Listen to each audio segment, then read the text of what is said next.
Hey everyone, welcome to Reddit Readout. Today we are checking out AmItheA whole. Story 1. AITA for serving my girlfriend a smaller portion of food. I, M27, went to my girlfriend's, F26, apartment yesterday to hang out. I also decided to cook her favorite dinner while I was there. After I had made the chicken marsala, mashed potatoes, and garlic bread, I invited her to come to the dining room and serve herself a plate. She was in the middle of watching a movie, so she told me to just serve it for her. When I gave her plate, she got really upset and asked me why the hell I served her less food than I did for myself. We both got 2 equal pieces of chicken breast and garlic bread. I just served myself a few more spoons of mashed potatoes because I had a big appetite. I asked her if she would like me to go get her more mashed potatoes. She yelled at me and said I was missing the point, and threw out her plate of food and called me a jackass. Afterwards, she started crying and told me to leave. I've tried contacting her but she hasn't responded since then. I feel really bad for hurting her feelings, but I don't know why me serving her a little less food got her so upset, because it was an easily fixable problem. AITA? Extra context: a lot of commenters have asked about these things, so I gave her around a cup of mashed potatoes, and a 5/4 cup to myself. All the other foods were equally given. This sort of situation has never happened before, because we have only been dating for 2 months, and this is the first time I've cooked and served her a meal. So far, she has never mentioned any history of body image issues, eating disorders, growing up in poverty, etc. Story 2. AITA for leaving my 2 best friends. So in the freshman year of college we 3 friends became really close and made a promise to participate in competitions, 3 or 2 participant, together. It's been 2 years and now the other 2 friends, not me, have gotten a lot more closer and are now in a relationship. Which I was really happy about. In fact, I was the first one to know about him liking her and was rooting for them. Competitions are a getaway from college and are mostly in different states. We make a good team, but now ever since they have started dating they don't want to take the competitions seriously and mostly want to have fun. I respected their decision considering that they don't get opportunity to hang out as it's long distance, 4 HRs away, and the only time they get to spend is in university, which isn't enough as they live with their parents that aren't fine with dating. I told them that they could go for the competitions alone and I could find other people as I felt like a third wheel and took the competitions seriously. But they insisted that they will get other opportunities to hang out and me being there would make them more inclined towards the competitions. But I don't want to, considering the past experience where they decided to go trekking one day prior to the competition and spent the entire day despite the competition being on the next day, where we were not prepared and they had a more significant role to play. This was also before they were in a relationship and were just dating.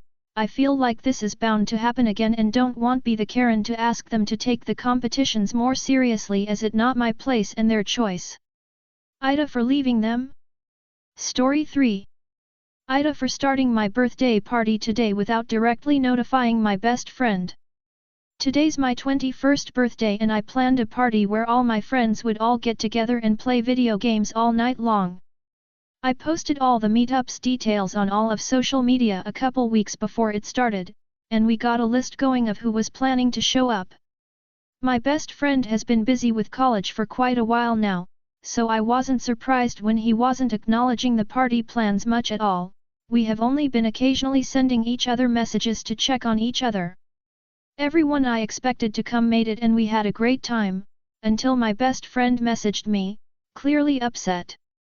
He said I made no effort to let him know it was my birthday or that I was throwing a party, and he told me to not talk to him again for a while. I told him that I treated him with the same amount of fairness, time, and respect I gave to all my other friends, but he didn't seem to care. Am I the asshole? I refused to let the situation ruin what had been such a good day, but I have this lingering guilt feeling that I can't shake off and I'm not sure if I should apologize or give him some space. Story 4. AITA for kicking a dog owner and dog out of my tailgate. My buddies and I tailgate for our alma mater's college football games.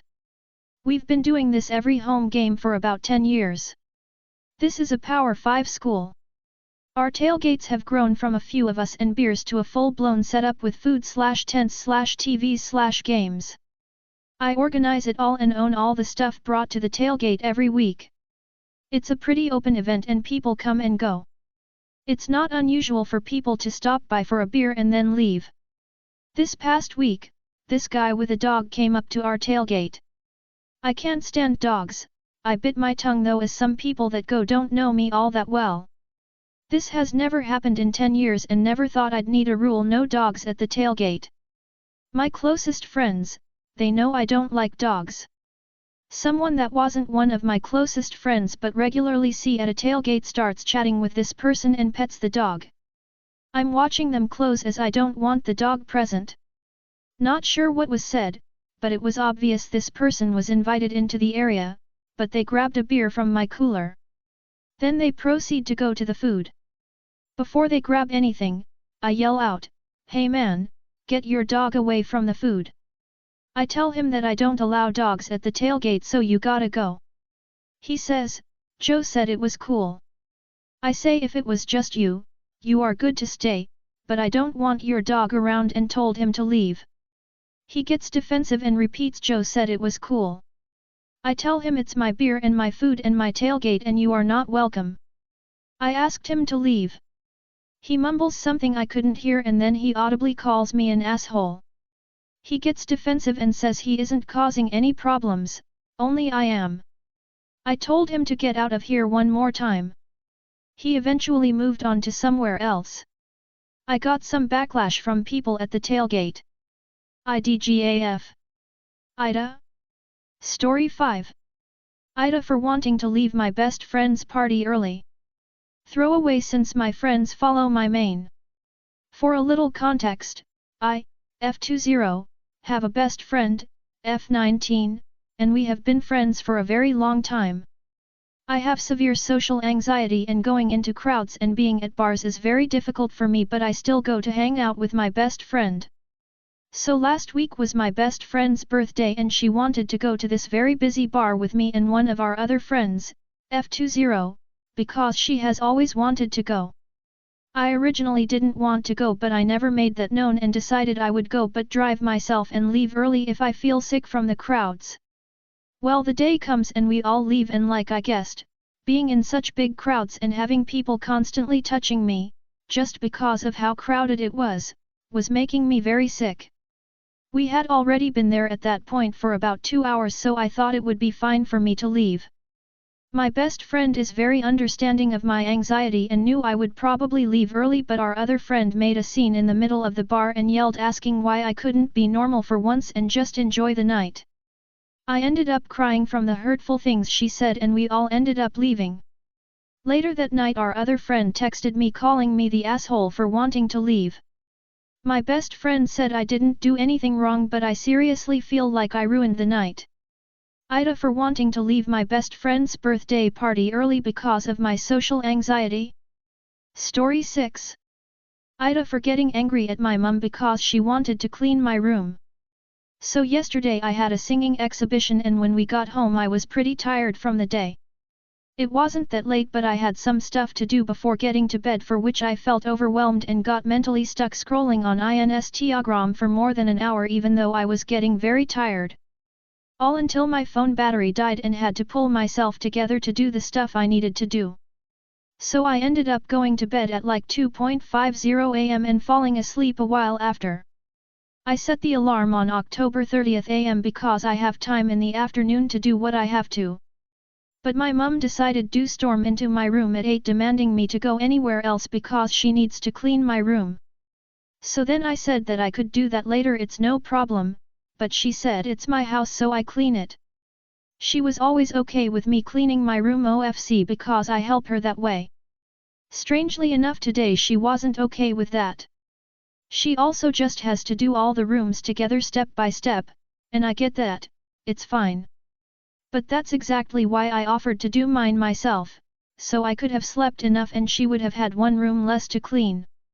Oh, and of course she had to say all this is the worst way, like I'm just a burden to her and nothing else, like she made me cry with the way she talked. So, AITA, Story 7. AITA for not rehoming my cats for my pregnant girlfriend after moving in together. Myself and my partner are expecting our daughter in April. We are in our 30s. We have lived separately while dating, however for our next stage in our life we got a 2-bedroom condo that we stay at. I have owned 2 small domestic short-hair cats, one being 7 years old and the other being 4 years old. They are very much bonded to me and typically stay out of trouble. My partner knew that I owned these cats and would stay over while we were dating. She reduced staying over while in her 1st/2nd trimester due to her allergies. We are now moved in and this has caused her to not stay here and telling me to foster or rehome the cats. She has admitted that it's her allergies, but also she is not a pet person and hasn't lived with pets all her life and hates cat hair. She wants to me adopt out my cats who I love. I may be the asshole because I am not fully willing to rehome my cats for my pregnant girlfriend. These are the actions I took that I should be judged on. 1. I clean the litter always. 2. I bought anti-allergy food for the cats. 3. The cats are not allowed in the bedroom. 4. I vacuum often and brush the cats. 5. I contacted her OBGYN about the issue, in which her OBGYN advised against an over-the-counter allergy medication like Zyrtec or a neti pot or nose spray. 6. I have reached out to a family member to potentially foster my bigger cat with the possibility of adoption if he does well in the environment. 7. Will buy an anti-allergy shampoo. Edit. Sorry for typo, what I meant was I reached out to her OBGYN who suggested that she takes an OTC medicine to help with allergies. She listed out ones she can take. My partner refused. Story 8. AITA for arguing with my boyfriend for cancelling Thanksgiving plans. I, 21F, have been dating a guy we will call Kevin, 29M, for a month. He is originally from Bali and has been in the USA for a few years for work. He is a really good gentleman. He pays for all of our dates, always makes sure that I have eaten, and overall, just looks out for me. Unfortunately, the people closest to me don't like him. This year, I was hesitant about inviting Kevin to my family's Thanksgiving get-together, because the last time I invited a boyfriend he cancelled and it was a whole thing, and because he doesn't celebrate Thanksgiving, but I invited him a couple weeks ago and he excitedly agreed. I was excited too, and I RSVP'd for him and myself. A few days ago, he came up to me at work and apologized to me, saying our boss, let's call him Ben, asked him to go over to his house on Thanksgiving and so he couldn't come to mine. I asked him why he couldn't say no, but he wouldn't explain. So, I let my anger out and said to him, Ben is your boss, not your dad. You can tell him no. And I left it at that. I didn't bring it up again, hoping that my statement would get him to change his mind again and still go to Thanksgiving. Today, I realized that it didn't work. Kevin and I were talking to another coworker about Thanksgiving, when the coworker asks what his Thanksgiving plans are. Kevin tells him about going to Ben's house, and I was angry all over again. I texted him after work, asking if he really is still going to Ben's. He said yes, and this led to an argument over the phone. He asked if he could just come late, and when I asked when he planned to be there, he said that he would just text me when he was done instead of giving me a time, so I told him not to bother. He told me that he wanted to spend time with me, but he can't say no to our boss. Upon further questioning, he told me that he has worked with Ben for a couple of years, and that Ben always helps if he is sick or if he needs something, so Kevin never tells him no when he wants him to do something. He then talked about how after work he is tired, but still does things like going to see a movie with me, saying isn't this enough for you? This probably wasn't the best thing to do on my part, but I asked him if it was my birthday, would he drop his plans with me for Ben? He said no, but I don't believe him. It isn't the first time he has put Ben before me. He said he would leave me alone for now and we haven't talked for a couple of hours. I guess Kevin feels like he owes something? But he already works 11 hours a day, 6 days a week for him, and still does things for work at home while none of our co-workers or even Ben helps him. I'm torn, because of last year, and then also feeling like he is choosing Ben, who also doesn't even celebrate Thanksgiving, over me. Am I asking for too much? Should I have listened to my friends and family about him? I am so afraid of the same embarrassment, and Thanksgiving is starting to be something that I no longer look forward to. Edit in. That's all for today. Please don't forget to like and subscribe.